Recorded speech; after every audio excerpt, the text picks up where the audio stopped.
அனைவருக்கும் வணக்கம். நான் காயத்ரி கிருஷ்ணன். இன்றைக்கி நம்ம வீடே மணக்கும் சாம்பார் பொடி எப்படி செய்கிறது தான் நம்ம இன்றைக்கி பார்க்க போகிறோம். இந்த பொடி பண்ணி சாம்பார் செஞ்சு பாருங்கள், ரொம்ப ரொம்ப டேஸ்ட்டாக இருக்கும். நான் வீடியோக்குள்ளே நல்ல டீட்டெயிலாக மெஷர்மெண்ட்ஸோட ரொம்ப சிம்பிளாக சொல்லியிருக்கேன். வாங்க வீடியோக்குள்ளே போகலாம். ஃபஸ்ட்டு நம்ம சாம்பார் பொடி பண்ணுறதுக்கு வறுத்தரிக்க வேண்டியது எல்லாத்தையுமே நம்ம ஃபஸ்ட்டு வறுத்துக்க போகிறோம். அதுக்கு நான் இன்றைக்கி நல்ல ஒரு அடிகனமான கடாயை எடுத்து வச்சுருக்கேன். அதில் நம்ம வறுக்க ஆரம்பிக்கலாம். எண்ணெய் எடுத்த எடுப்புலே டக்குன்னு கரண்டியை காட்டுறேன்னு சொல்லிட்டு பார்க்குறீங்களா? இன்றைக்கி நம்ம கரண்டியில் தான் எல்லா மெஷர்மெண்ட்ஸுமே பண்ண போகிறோம். ரொம்ப ரொம்ப ஈஸியாக இருக்கும் நமக்கு பண்ணுறதுக்கும். நான் இன்றைக்கி நல்ல ஒரு பெரிய குழிக்கரண்டி எடுத்து வச்சுருக்கேன். அந்த குழிக்கரண்டியில் 5 குழிக்கரண்டி நான் தனியாக சேர்த்துருக்கேன், மல்லி. அதை இப்போ உள்ளே ஆட் பண்ணிவிட்டு இதை இப்போ நம்ம நல்லா வறுக்க ஆரம்பிக்கலாம்.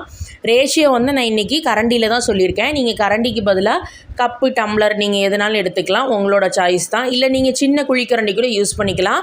நான் எங்கள் ஃபேமிலி மெம்பர்ஸ்க்கு ஏற்றவாறு கொஞ்சம் ஸ்டோர் பண்ணி வச்சு யூஸ் பண்ணுறதுக்காக நான் இன்றைக்கி பெரிய குழிக்கரண்டி எடுத்து அதில் பண்ணுறேன்.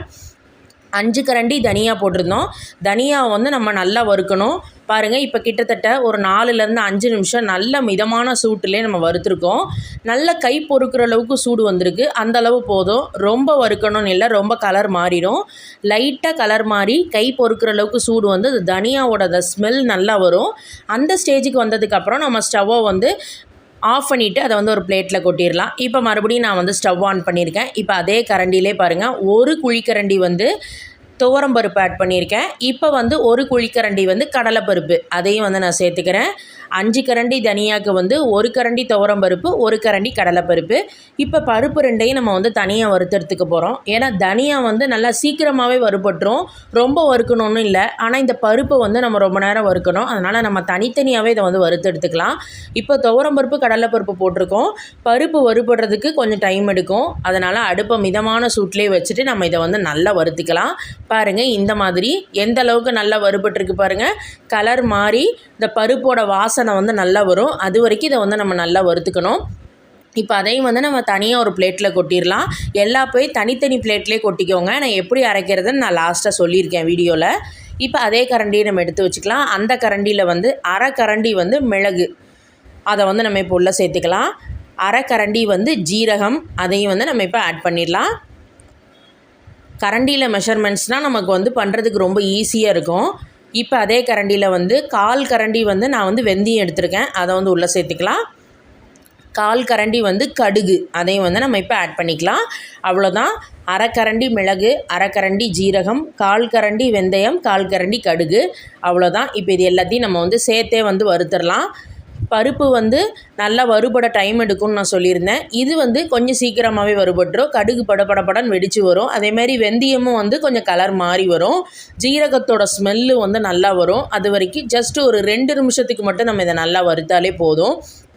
பாருங்கள், இந்த மாதிரி கடுகு பாருங்கள் நல்லா டபன்னு வெடித்து வருது.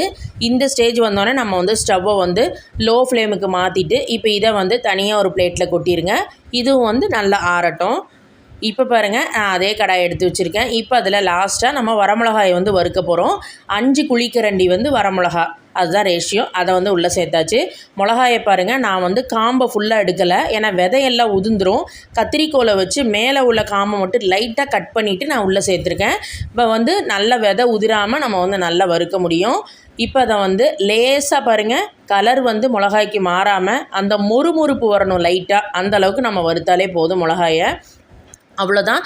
மிளகாயும் நம்ம நல்லா வறுத்தாச்சு. அதையும் நம்ம ஒரு பிளேட்டில் கொட்டிடலாம்.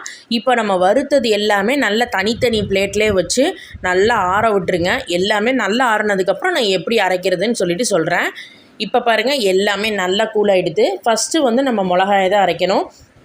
எல்லாத்தையும் நீங்கள் ஒன்றா போட்டு அரைச்சிங்க அப்படின்னா மிளகா சரியாக மசிஞ்சு வராது. அதனால் ஃபஸ்ட்டு மிளகாயை மட்டும் நம்ம அரைச்சி எடுத்துக்கலாம். பாருங்கள், இந்த மாதிரி மிளகாயை மட்டும் நம்ம அரைச்சி எடுத்தாச்சு. இப்போ அதில் நம்ம முதல்ல வறுத்து தனியாக உள்ளே சேர்த்துக்கலாம். தனியாவை மட்டும் சேர்த்துட்டு அதை மறுபடியும் நம்ம அரைச்சி எடுத்துக்க போகிறோம். ஜஸ்ட்டு ஒரு சுற்று மட்டும் சுற்றி எடுத்துக்கோங்க. இப்போ அதில் நம்ம வறுத்த அந்த பருப்பு மீதி எல்லாத்தையுமே நம்ம இதில் ஆட் பண்ணிடலாம். ஃபஸ்ட்டு துவரம்பருப்பு, கடலைப்பருப்பு சேர்த்தாச்சு. இப்போ அதில் மிளகு, ஜீரகம், வெந்தயம், கடுகு அதையும் நம்ம ஆட் பண்ணியாச்சு. அவ்வளோதான். இப்போ இது எல்லாத்தையும் சேர்த்துட்டு நம்ம மொத்தமாக அரைச்சி எடுத்துக்கலாம். லாஸ்ட்டாக நான் இன்றைக்கி 2 டீஸ்பூன் மஞ்சள் பொடி சேர்த்துக்கிறேன். மஞ்சள் பொடி சேர்த்துட்டு ஜஸ்ட்டு ஒரு சுற்று சுற்றி எடுத்தாலே போதும். பொடியை வந்து பாருங்கள், இந்த அளவுக்கு நல்லா நைஸாக அரைச்சி எடுத்துக்கோங்க சாம்பார் பொடி. அவ்வளோதான், நம்மளோட பொடி சூப்பராக ரெடியாக எடுத்து நல்லா அரைச்சாச்சு. இப்போ அதை வந்து நான் 2 பிளேட்டில் பாருங்கள் இந்த மாதிரி நல்லா அகலமாக கொட்டி வச்சுருக்கேன். அப்போ தான் எல்லாமே நல்லா ஆறும். ஆறுனதுக்கப்புறம் நீங்கள் ஸ்டோர் பண்ணி வச்சுக்கோங்க, சூடாக ஸ்டோர் பண்ணக்கூடாது. இப்போ இது வந்து நல்லா ஆறட்டும். நல்லா ஆறுனதுக்கப்புறம் இந்த மாதிரி நல்ல ஒரு ஏர்டைட் கண்டெய்னரில் போட்டு ஸ்டோர் பண்ணி வச்சிங்க அப்படின்னா நீங்கள் வந்து நல்லா வச்சு யூஸ் பண்ணிக்கலாம். இந்த பொடியில் சாம்பார் பண்ணி பாருங்கள், அட்டகாசமாக இருக்கும். மறுபடியும் நான் ஒரு தடவை மட்டும் ரேஷியோ சொல்லிடுறேன். 5 கரண்டி தனியா, 5 கரண்டி மிளகா, அப்புறம் 1 கரண்டி துவரம்பருப்பு, 1 கரண்டி கடலைப்பருப்பு, 1/2 கரண்டி மிளகு, 1/2 கரண்டி ஜீரகம், 1/4 கரண்டி வெந்தயம், 1/4 கரண்டி கடுகு. ரொம்ப ரொம்ப ஈஸி. டக்குன்னு நீங்கள் வந்து இந்த மெஷர்மெண்ட்ஸை போட்டு சாம்பார் பொடி ப்ரிப்பேர் பண்ணி வச்சுக்கலாம். கண்டிப்பாக எல்லோரும் ட்ரை பண்ணி பார்த்துட்டு உங்கள் ஃபீட்பேக்கை கமெண்ட் பாக்ஸில் ஷேர் பண்ணுங்கள் ஃப்ரெண்ட்ஸ். தேங்க்யூ.